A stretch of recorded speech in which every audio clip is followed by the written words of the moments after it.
nesta semana vai levar você até um lugar marcado por histórias de religiosidade e guerra. Um local que há pouco tempo abriu as portas para o turismo. O acesso é um pouco difícil, só dá para ir de barco ou avião. Nós vamos pelo Rio Paraguai até o Forte Coimbra, no extremo oeste do Pantanal Sul-Mato-Grossense. Porto Morrinho, antes de chegar em Corumbá pela BR-262, é o ponto de partida. É onde funciona uma base do Exército que dá apoio à unidade que fica no distrito de Coimbra, onde está localizado o forte.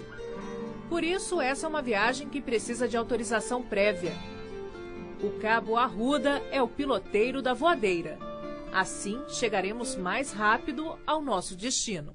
É em torno de 1h40, 2 horas, porque o rio está seco, né? Então, como é vazante, a gente só está navegando pelo rio mesmo.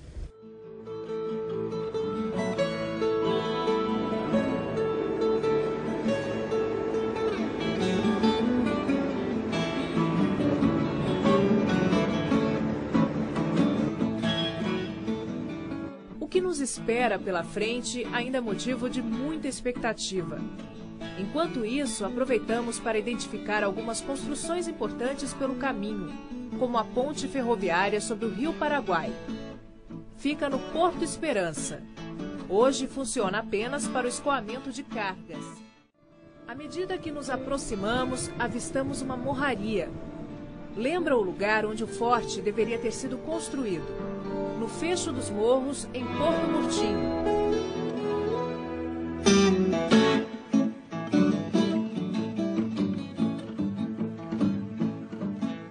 Mas um erro de cálculo fez os portugueses pararem na região de Coimbra. Um equívoco muito bem acertado no final.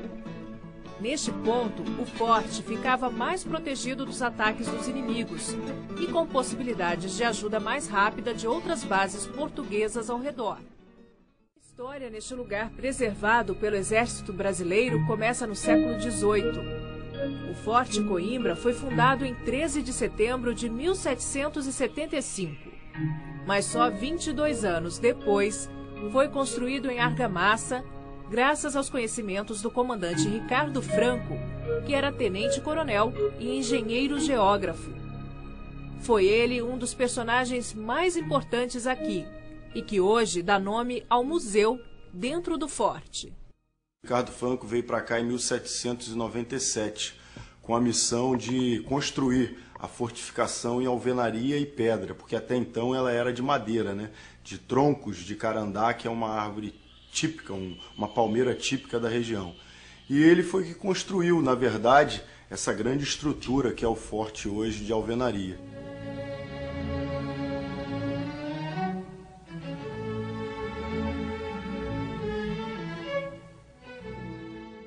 Repelir o inimigo ou sepultar-se debaixo das ruínas do forte. Essa frase tem um motivo.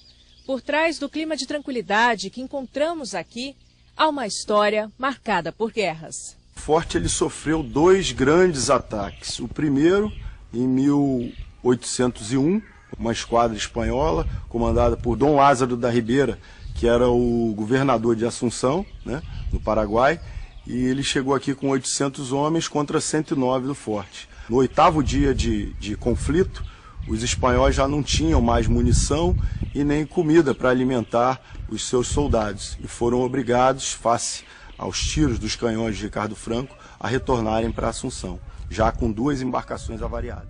Em 1864 tivemos um outro ataque, um outro episódio, só que agora já tinha acontecido a independência do Brasil, né? E nós fomos atacados pelo Paraguai. Os paraguaios traziam 3.200 homens e o forte contava com um efetivo de 149. Conta a história que a devoção em Nossa Senhora do Carmo, trazida pelo comandante Ricardo Franco, livrou o forte de massacres pelas forças inimigas. Lendas e fatos verídicos se misturam em meio a um cenário de encantos, fé e mais de 230 anos de história.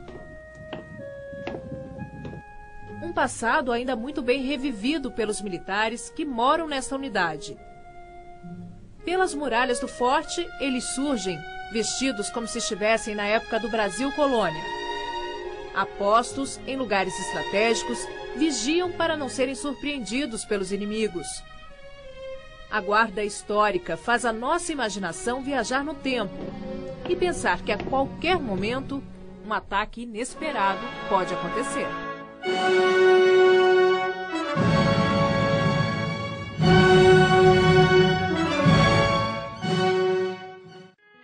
Reserve pelo menos 2 dias para desfrutar da energia e dos atrativos encontrados em Coimbra.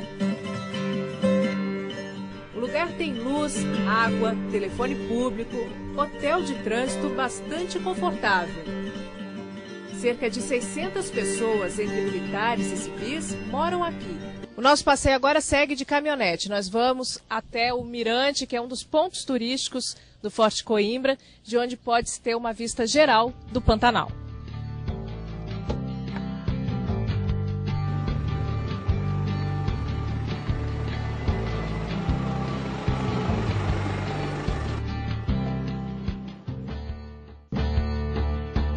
Do alto do morro, a certeza ainda maior que pressa não combina com esse lugar.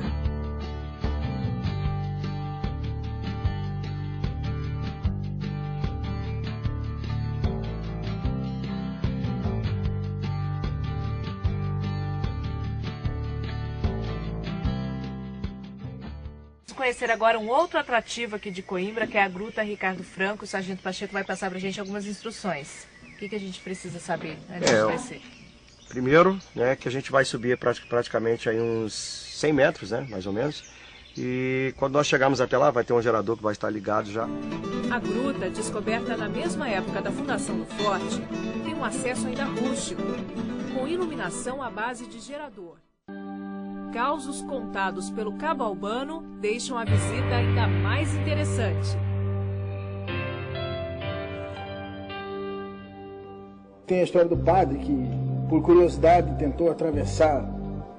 Contaram para ele que talvez houvesse um suspiro por baixo do morro que saísse do Morro da Marinha. Então ele tentou atravessar e desapareceu nesse trajeto. É um lugar incrível.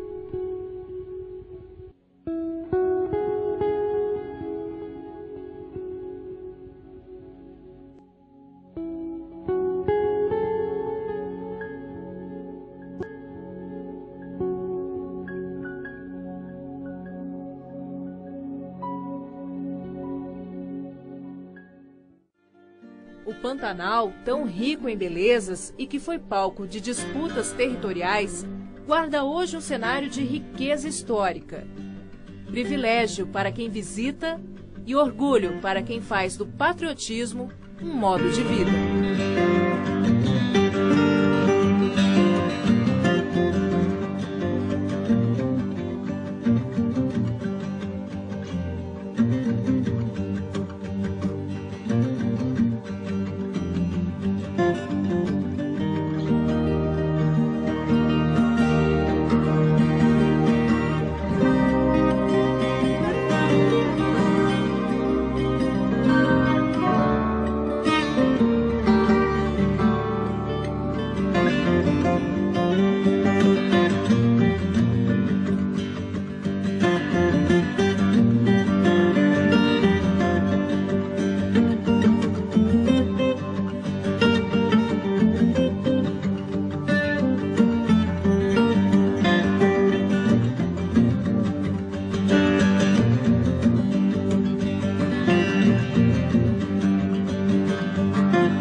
O Pantanal é aqui. Apoio Cultural Petrobras. Bem-vindo a uma nova era.